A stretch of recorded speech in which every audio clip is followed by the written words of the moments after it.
हमारा सब्जेक्ट है inspection and quality control. हमने शुरू की हुई है अपनी unit modern quality concepts. Modern quality concepts के लास्ट लेक्चर में हम बात कर रहे थे TQM यानी कि टोटल क्वालिटी मैनेजमेंट के बारे में। टोटल क्वालिटी मैनेजमेंट के बारे में, उसकी नेसेसिटी ऑफ TQM क्या है। इसके अलावा हमने बात की प्रिंसिपल ऑफ TQM के बारे में, जहाँ पे 5 हमारे पॉइंट्स होंगे, प्रिंसिपल होंगे जिन पे बेस होगा हमारा TQM। कौन कौन से? सबसे पहले हमने बात की प्रिंसिपल के अंदर हमारा जो फर्स्ट रहेगा वो हो गए objective, second approach, third scale, fourth standard और फिफ्थ नंबर पे हमारे पास आएगा मेजर। उसके बाद नेक्स्ट हमारा जो टॉपिक था, नेक्स्ट हमने बात की टेक्निक्स फॉर TQM कि कौन कौन सी टेक्निक्स हैं जिन टेक्निक्स का हम यूज करते हैं TQM यानी कि टोटल क्वालिटी मैनेजमेंट के लिए। आज हम बात करेंगे इम्प्लीमेंटेशन ऑफ TQM यानी कि हम TQM को किस तरह से अप्लाई करते हैं इंडस्ट्रीज के अंदर, किस तरह से TQM वर्क करती है इंडस्ट्रीज के अंदर किसी भी क्वालिटी को कंट्रोल करने के लिए, क्वालिटी को मेजर करने के लिए।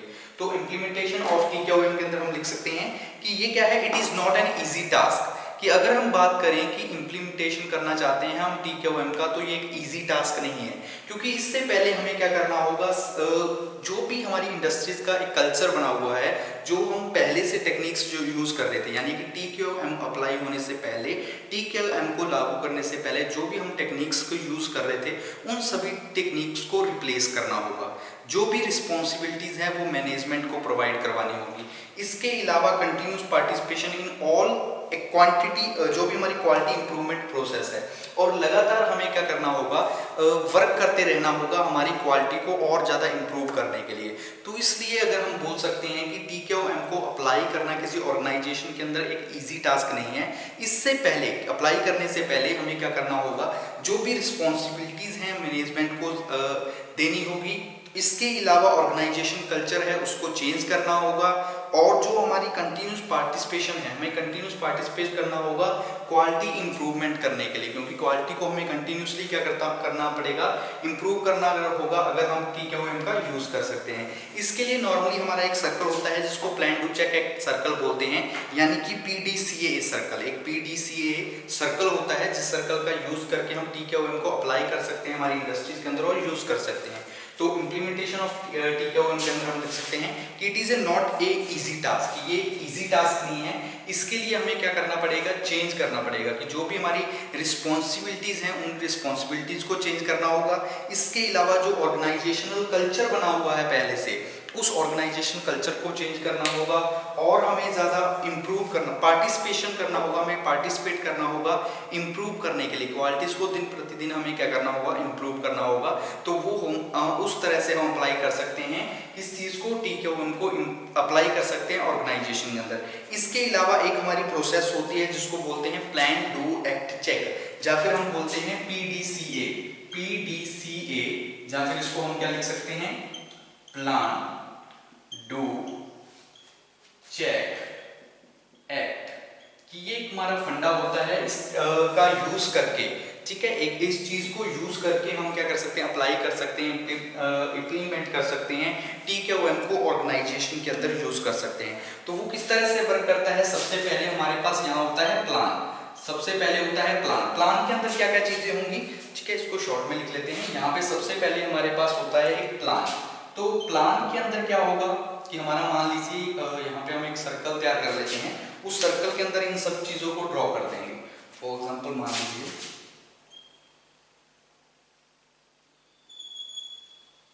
ठीक है, ये हमारा क्या है, एक सर्कल बन गया। ठीक है, इस सर्कल के अंदर इस तरह से 4 पार्ट्स हैं। तो यहां पे जो रहेगा वो क्या होगा, प्लान डू। इस तरफ जो आ जाएगा वो हमारे लिए क्या रहेगा, उसको हम बोल देंगे, ये हमारा हो जाएगा एक्ट, और इसको हम बोल देंगे चेक। तो अब देखिए हम यूज किस लिए करते हैं, कौन कौन सी चीजों के लिए हम इसको यूज कर रहे हैं, किस तरह से यूज करें। सबसे पहले अगर हम प्लान की बात करें तो हम क्या करेंगे, इसके अंदर पॉलिसीज एंड ऑब्जेक्टिव, जो भी हमारी पॉलिसी है, जो भी ऑब्जेक्टिव है, जिन ऑब्जेक्टिव्स का हमने यूज करना है TQM के तौर पे, तो वो लिखेंगे। प्लान के अंदर हमने प्लानिंग करनी है, यानी कि पॉलिसीज एंड ऑब्जेक्टिव। तो फर्स्ट पॉइंट यहाँ पे क्या रहेगा, पॉलिसीज एंड ऑब्जेक्टिव। तो फर्स्ट हमारा रहेगा policies and objectives, policies and objective. और सेकंड हमारा क्या रहेगा, method to achieve objective. First point ये होगा, सेकंड पॉइंट रहेगा मेथड टू अचीव ऑब्जेक्टिव्स, कि कौन कौन से मेथड्स है जिन मेथड्स का हम यूज करते हैं ऑब्जेक्टिव्स को अचीव करने के लिए। नेक्स्ट बात करते हैं थर्ड पॉइंट यानी कि डू के अंदर। तो डू पे हमारे पास क्या रहेगा, एजुकेशन एंड ट्रेनिंग। यहाँ पे हम क्या प्रोवाइड करवाएंगे, एजुकेशन और ट्रेनिंग। जो हम टीकेओएम यूज कर रहे हैं यानी कि जो हमारी ऑर्गेनाइजेशन के अंदर जब हम टीकेओएम अप्लाई करेंगे तो उनको पहले इसके बारे में नॉलेज नहीं होगी, क्योंकि हम पुरानी जो भी हमारी कल्चरल एक्टिविटी, जो भी हमारे कल्चर्स थे उनका यूज कर रहे थे, ऑर्गेनाइजेशन कल्चर का यूज कर रहे थे, तो हमने उसको रिप्लेस करना है। तो रिप्लेस करने से पहले हम ट्रेनिंग प्रोवाइड करवाएंगे, एजुकेटेड करेंगे उनको टीकेओएम से रिलेटेड। तो सेकंड पॉइंट, थर्ड हमारा क्या रहेगा, education and training. Education and training, third क्या रहेगा, education and training. Fourth point की बात करते हैं तो फोर्थ पॉइंट हमारा डू के अंदर क्या होगा, इंप्लीमेंटेशन ऑफ चेंज, कि किस तरह से हमने चेंज करने हैं, जो भी चेंज लेके आने हैं, जैसे रिस्पॉन्सिबिलिटी है वो मैनेजमेंट को प्रोवाइड करवानी है, कल्चरल ऑर्गेनाइजेशन को चेंज करना है, तो implementation of change, implementation of change. उसके बाद रहेगा यानी कि यहाँ पे हमारा फिफ्थ पॉइंट, तो एक्ट के अंदर यहाँ पे हमारे पास क्या है, एक्ट। तो एक्ट के अंदर जो हमारा फिफ्थ पॉइंट रहेगा वो क्या हो जाएगा एक्ट के अंदर, वो होगा प्रिवेंट अनडिजायर्ड इफेक्ट्स। जो भी अनडिजायर्ड इफेक्ट्स हैं उन अनडिजायर्ड इफेक्ट्स से हमारे जो भी टीकेओएम है उसको बचाना, ऑर्गेनाइजेशन को बचाना। Prevent undesired effects, prevent undesired effects, prevent undesired effects. Number 6 number पे हम बात करते हैं तो वो रहेगा मेजर फॉर इंप्रूवमेंट। इंप्रूवमेंट करनी मेजर्स के लिए, measure for improvement, measure for improvement, measure for improvement, measure for improvement. Next check के अंदर 7 पॉइंट रहेगा, तो 7 पॉइंट हमारा क्या होगा, 7 कहेगा ऑब्जर्व रिजल्ट। जो भी रिजल्ट्स हैं उन रिजल्ट्स को ऑब्जर्व करेंगे और एनालाइज करेंगे। तो 7 पॉइंट रहेगा ऑब्जर्व रिजल्ट्स, जो भी रिजल्ट्स हैं उन रिजल्ट्स को ऑब्जर्व करना। और नंबर 8 पे जो हमारा पॉइंट्स आएगा वो करेगा एनालाइज। वो हम क्या करेंगे, एनालाइज रिजल्ट। यहाँ पे हम क्या करना है, एनालाइज करना है। जो भी हमारे रिजल्ट्स रहेंगे उन रिजल्ट्स को एनालाइज करने का काम करेंगे हमारे चेक पॉइंट के अंदर, यानी कि जो हमारा रहेगा चेक। तो इस तरह से हम अप्लाई कर सकते हैं हमारे टीकेओएम को किसी ऑर्गेनाइजेशन के अंदर। तो देख लीजिए टॉपिक हमने शुरू किया इंप्लीमेंटेशन ऑफ टीकेओएम की, टीकेओएम क्या है, उस चीज को हम कैसे अप्लाई करते हैं हमारे ऑर्गेनाइजेशन में। तो it is not a easy task. अगर हम बात करें तो इम्प्लीमेंटेशन करना ऑफ टीकेओएम को एक इजी टास्क नहीं है।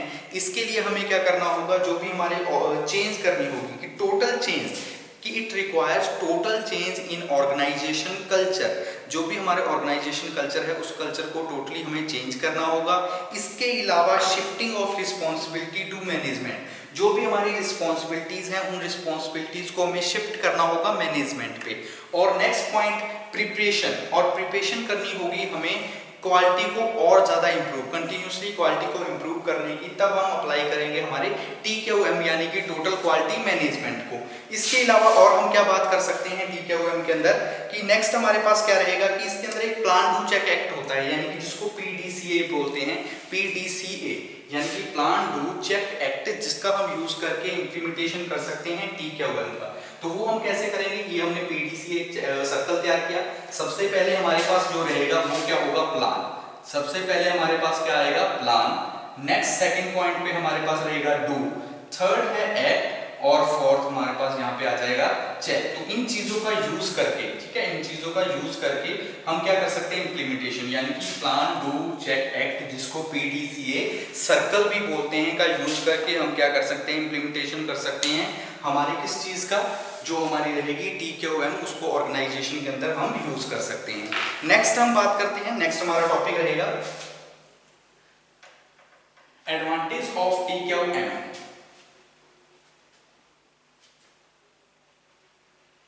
नेक्स्ट हमारा टॉपिक क्या होगा, TQM कि TQM की कौन कौन सी एडवांटेज है, कहाँ पे हम उनको यूज कर सकते हैं, किस तरीके से।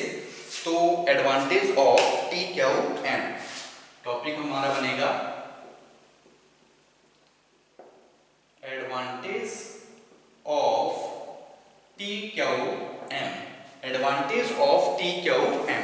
तो देखिए सबसे पहले it makes company a leader not follower, कि अगर हम TQM का यूज कर रहे हैं टोटल क्वालिटी मैनेजमेंट का किसी ऑर्गेनाइजेशन के अंदर, किसी इंडस्ट्रीज के अंदर, तो वो क्या करेगी, एक लीडर प्रोड्यूस करेगी, नॉट ए फॉलोअर। कि अगर हम बात करें TQM, क्योंकि TQM क्या है, एक टोटल क्वालिटी मैनेजमेंट है जिसका काम है एक लीडर को तैयार करना, नॉट ए फॉलोअर, फॉलोअर को नहीं, बल्कि वो एक लीडर को तैयार करेगी जो आगे से लीड करेगा, ऑर्गेनाइजेशन को आगे से लीड करेगा, उसको आगे लेके चलेगा और ज्यादा क्वालिटी को इंप्रूव करेगा हमारी प्रोडक्ट्स की। तो लिख सकते हैं फर्स्ट पॉइंट के अंदर एडवांटेज ऑफ TQM के अंदर, it makes a company leader, कि वो कंपनी के लिए एक लीडर तैयार करेगा, नॉट ए फॉलोअर। इसके अलावा company more sensitive to customers need, अगर हम TQM का यूज कर रहे हैं तो TQM की वजह से जो कंपनी है वो मोर सेंसिटिव, और ज्यादा सेंसिटिव हो जाएगी कस्टमर्स की जरूरत को पूरा करने के लिए, उसको सेटिस्फाई करने के लिए कि हम अच्छी से अच्छी क्वालिटी प्रोवाइड करवाएं हमारे कस्टमर्स को। फर्स्ट पॉइंट रहेगा it makes company a leader, it makes a company leader not a follower, कि ये कंपनी को लीडर देगा ना कि follower, not a follower. Second point के अंदर हम बात करते हैं तो सेकंड पॉइंट क्या है, second point it makes company more sensitive, it makes company more sensitive, it makes company more sensitive, company को मोर सेंसिटिव, और ज्यादा सेंसिटिव बनाएगा। किस चीज के लिए सेंसिटिव बनाएगा, ताकि वो कस्टमर्स की नीड्स को फुलफिल कर सके, more sensitive to customer needs, to customers needs, जो भी हमारे कस्टमर्स की नीड्स हैं उन कस्टमर्स की नीड्स के प्रति हमारी कंपनी को क्या करेगा, और ज्यादा सेंसिटिव बनाएगा अगर हम TQM का यूज करेंगे। बेटर कंट्रोल ऑन प्रोसेस, जितनी भी प्रोसेसेस होंगी हमारे ऑर्गेनाइजेशन के अंदर उनको कंट्रोल करने के लिए। इसके अलावा बेटर कस्टमर केयर्स, जो भी हमारे कस्टमर्स हैं उन कस्टमर्स को एक बेटर केयर प्रोवाइड करवाने के लिए। ग्रेटर सेटिस्फिकेशन, ज़्यादा से ज़्यादा अच्छी उनको संतुष्ट करने के लिए, कस्टमर्स की ज़रूरत के मुताबिक उनको प्रोडक्ट प्रोवाइड करवाने के लिए। तो और हम क्या लिख सकते हैं, better control on process, better control on process, better control on process. इसके अलावा जो बेटर कंडीशंस है वो प्रोवाइड करवाने के लिए, better customer care, better customer cares. Fifth point greater satisfaction, कि ग्रेटर सेटिस्फिकेशन प्रोवाइड करवाने के लिए जो भी हमारे वर्कर्स हैं उनको अच्छी तरह से सेटिस्फाई करने के लिए भी हम यूज कर सकते हैं TQM का। और क्या हो सकता है, रिडक्शन ऑफ रिजेक्शन, कि जो रिजेक्शन हो रही है, जहाँ वेस्टेज हो रही है, स्क्रैप हो रहा है, उसको कम करने के लिए, रिड्यूस करने के लिए, कि reduction of rejection waste and scrap. Better product quality, एक अच्छी क्वालिटी प्रोडक्ट देने के लिए, बेटर प्रोडक्ट क्वालिटी, एक अच्छी क्वालिटी प्रोवाइड करवाने के लिए। इसके अलावा क्या हो सकता है, सेवंथ पॉइंट के अंदर अगर हम बात करें तो वो हो सकता है reduction of rejection,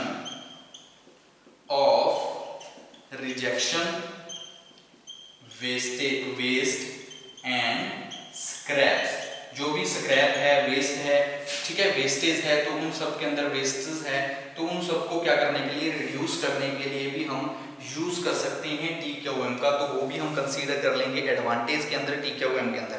productivity improvement, जो भी हमारी प्रोडक्शन है उसको और ज़्यादा इंप्रूव करने के लिए। इंक्रीज मार्केट शेयर, जो मार्केट शेयर है, मार्केट शेयर को भी इंक्रीज करने के लिए। तो नेक्स्ट पॉइंट रख सकते हैं प्रोडक्शन इंक्रीज या फिर प्रोडक्टिविटी प्रोडक्टिविटी को इंक्रीज करने के लिए। ठीक है, 9th नंबर पे हमारे पास रहेगा। ठीक है, 9th नंबर पे हमारे पास और क्या आ जाएगा, प्रोडक्टिविटी इंक्रीज करने के लिए। इसके अलावा जो मार्केट शेयर है उनको इंक्रीज करने के लिए, increased market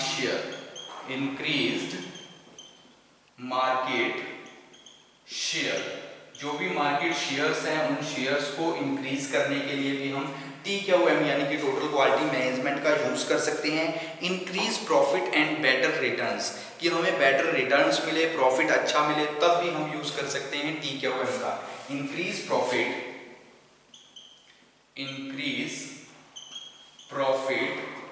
and better returns, तो इन सब में हम यूज कर सकते हैं हमारे TQM यानी कि टोटल क्वालिटी मैनेजमेंट का।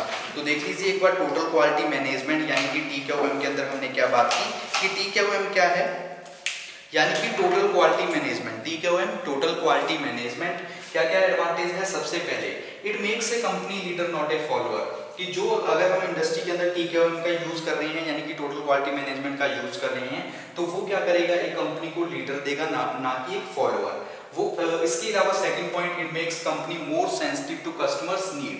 अगर हम TQM का यूज कर रहे हैं तो उसकी वजह से हमारी जो कंपनी होगी वो क्या हो जाएगी, मोर सेंसिटिव, कस्टमर्स की नीड के प्रति वो और ज़्यादा सेंसिटिव होगी कि हम कस्टमर्स को सेटिस्फाई करें हमारी क्वालिटी से, प्रोडक्ट की क्वालिटी से। बेटर कंट्रोल ऑन प्रोसेसेस, जितनी भी हमारी प्रोसेसेस होंगी हमारी इंडस्ट्रीज के अंदर, ऑर्गेनाइजेशन के अंदर जो भी ऑपरेशंस होंगे या जो भी ट्रांसफॉर्मेशन प्रोसेसेस होंगी, उन सभी प्रोसेस को कंट्रोल करने के लिए TQM का यूज करते हैं। बेटर कंट्रोल केयर, जो बेटर कस्टमर केयर जो कस्टमर्स हैं, कस्टमर्स की को एक बेटर केयर प्रोवाइड करने के लिए यानी कि उनको एक अच्छा माहौल प्रोवाइड करने के लिए TQM का यूज करते हैं। ग्रेटर सेटिस्फेक्शन, TQM का अगर हम यूज करते हैं तो उससे जो हमारा कस्टमर्स है वो प्रॉपरली सेटिस्फाई होगा। Reduction of rejection, waste and scrap, कि अगर हम TQM का यूज कर रहे हैं तो उसकी वजह से जो रिजेक्शन हो रही है, स्क्रैप है और वेस्टेज है, उसमें कमी आएगी। प्रोडक्टिविटी इंक्रीज होगी। बेटर प्रोडक्ट क्वालिटी, जो भी हम प्रोडक्ट तैयार करेंगे उस प्रोडक्ट की क्वालिटी अच्छी होगी। इंक्रीज मार्केट शेयर, जो भी मार्केट शेयर है, क्योंकि अगर हमारे प्रोडक्ट की क्वालिटी अच्छी होगी तो लोग उसको खरीदेंगे, तो उसकी वजह से जो हमारी मार्केट वैल्यू है, इंडस्ट्रीज की मार्केट वैल्यू है, वो इंक्रीज होगी। इंक्रीज प्रॉफिट भी इंक्रीज होगा और हमें अच्छे रिटर्न्स भी मिलेंगे। तो ये सारी क्या रहेंगी, एडवांटेज ऑफ TQM को हम क्या बोलेंगे, एडवांटेज ऑफ TQM। नेक्स्ट हम बात करते हैं एडवांटेज ऑफ TQM के बाद जो हमारा टॉपिक रहेगा वो है ISO 9000 कॉन्सेप्ट एंड इवैल्यूएशन। ठीक है, ये हमने बात की एडवांटेज ऑफ TQM की। नेक्स्ट हमारा टॉपिक रहेगा ISO 9000 या फिर हम बोल सकते हैं ISO 9000।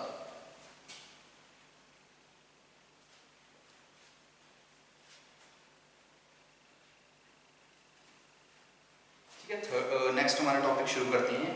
तो टॉपिक रहेगा ISO 9000, ठीक है, 9000 या फिर बोल सकते हैं एंड ISO 9000 एंड, ठीक है, ISO 9000 एंड इवैल्यूएशन, ठीक है, इवैल्यूएशन।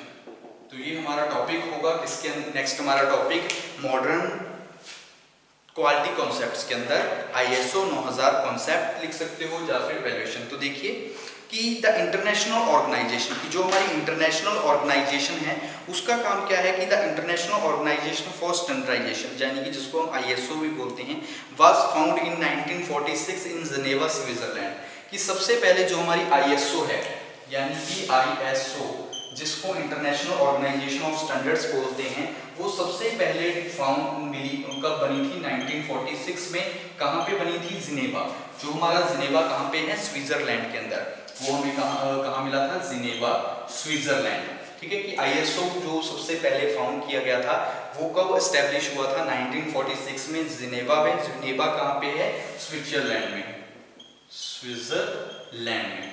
उसके बाद जो भी हमारे वर्ल्ड की इंडस्ट्री वर्ल्ड थे उन कंट्रीज ने क्या किया, धीरे धीरे आईएसओ स्टैंडर्ड को एक्सेप्ट करने लगे और उनके मुताबिक जो उनकी खुद की कंट्रीज के नेशनल स्टैंडर्ड्स थे उनके रेफरेंस के तौर पे वो स्टैंडर्ड्स को तैयार करने लगे कि it is a Greek word which means equal, कि जो हम आईएसओ स्टैंडर्ड्स हमने तैयार किए जो 1946 के अंदर जिनेवा स्विट्जरलैंड में तैयार हुए, तो वो एक तरह से ग्रीक वर्ड्स हैं। वो क्या है कि ग्रीक वर्ड्स हैं, किस चीज से मिले हुए हैं, ग्रीक वर्ड से, ग्रीक वर्ड विच मीन्स, जिसका मतलब क्या है, which means equal and uniform, which means equal uniform and even through out, which means equal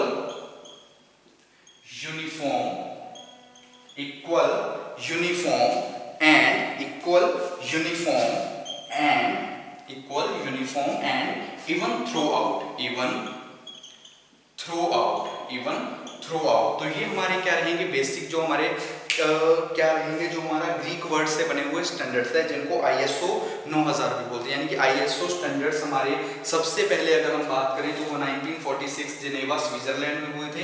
Greek word है एक तरह से, ये क्या है, ग्रीक वर्ड्स हैं जो कि जिनका मतलब है equal uniform and even through out. और अगर हम स्टैंडर्ड की बात करें तो अलग अलग स्टैंडर्ड्स होते हैं हर कंट्रीज के। मान लीजिए जैसे अमेरिका है तो अमेरिका के लिए अलग स्टैंडर्ड्स होंगे, उसी तरह हमारा अगर ब्रिटिश है, ब्रिटिश के स्टैंडर्ड अलग होगा। और अगर हम इंडिया की बात करें तो इंडिया का जो स्टैंडर्ड्स रहेंगे वो स्टैंडर्ड कुछ डिफरेंस होंगे, मतलब डिफरेंट कंट्रीज के खुद के क्या है डिफरेंट स्टैंडर्ड्स है जिनका हम यूज़ करते हैं हमारी क्वालिटीज़ के लिए। इसी तरह आईएसओ 9000 स्टैंडर्ड्स है जो हम क्वालिटी मेजरमेंट के लिए यूज़ करते हैं। जैसे कि फॉर एग्जाम्पल बात कर लेते हैं ASQC, तो ये हमारे ASQC का मतलब क्या है, अमेरिकन स्टैंडर्ड। ये हमारा कौन सा स्टैंडर्ड है, अमेरिकन स्टैंडर्ड। ये हमारा स्टैंडर्ड है अमेरिकन स्टैंडर्ड। ASQC को हम क्या बोल सकते हैं, अमेरिकन स्टैंडर्ड। इसी तरह BIS है, BIS, तो BIS हमारा कौन सा है, BSI, तो ये हमारा कौन सा है, ब्रिटिश स्टैंडर्ड। BSI का मतलब क्या है, British standard etcetera, British standard etcetera. तो इस तरह से कुछ हमारे स्टैंडर्ड्स हैं जिन स्टैंडर्ड्स का हम यूज़ करते हैं आईएसओ 9000 कॉन्सेप्ट्स के अंदर। और ISO 9000 stands for system certification and standardisation की अगर हम बात करें कि जो हमारा आईएसओ 9000 है, जो हमारा आईएसओ 9000 है, इस स्टैंडर्ड का नॉर्मली हम यूज़ किस लिए करते हैं, तो ये यूज़ हम करते हैं सर्टिफिकेशन के लिए, जो हमारे सिस्टम सर्टिफिकेशन होते हैं और स्टैंडर्डाइजेशन होते हैं तो वहां पे यूज करते हैं। ये किस लिए यूज करते हैं, सिस्टम सर्टिफिकेशन एंड स्टैंडर्डाइजेशन, ठीक है। सिस्टम सर्टिफिकेशन और सिस्टम स्टैंडर्डाइजेशन के लिए हम यूज करते हैं हमारे आईएसओ 9000 सिस्टम को। इट कंसिस्ट ऑफ 6 पार्ट, और जो आईएसओ 9000 होते हैं इसके टोटल 6 पार्ट्स होते हैं। अगर हम पार्ट्स की बात करें तो टोटल 6 पार्ट्स कंसीडर होते हैं आईएसओ 9000 स्टैंडर्ड्स के अंदर। वो कौन कौन से होते हैं, सबसे पहले हमारे पास होता है सबसे फर्स्ट होता है आईएसओ 9000, आईएसओ ठीक है 9001 यानी कि 9001, आईएसओ 9002, आईएसओ 9003 और 4, ठीक है, आईएसओ 9003 और आईएसओ 9004। तो ये टोटल हमारे पास क्या होते हैं, 6 पार्ट्स होते हैं, 1 2 3 4 5, ठीक है, 1 2 3 4 5 और 6, टोटल हमारे पास क्या रहते हैं, 6 होते हैं। एक और होता है, सॉरी, वो हमारा होता है आईएसओ 8402, ठीक है, 8402। तो ये हमारे क्या है बेसिक जो स्टैंडर्ड्स है आईएसओ 9000 की बात करेंगे।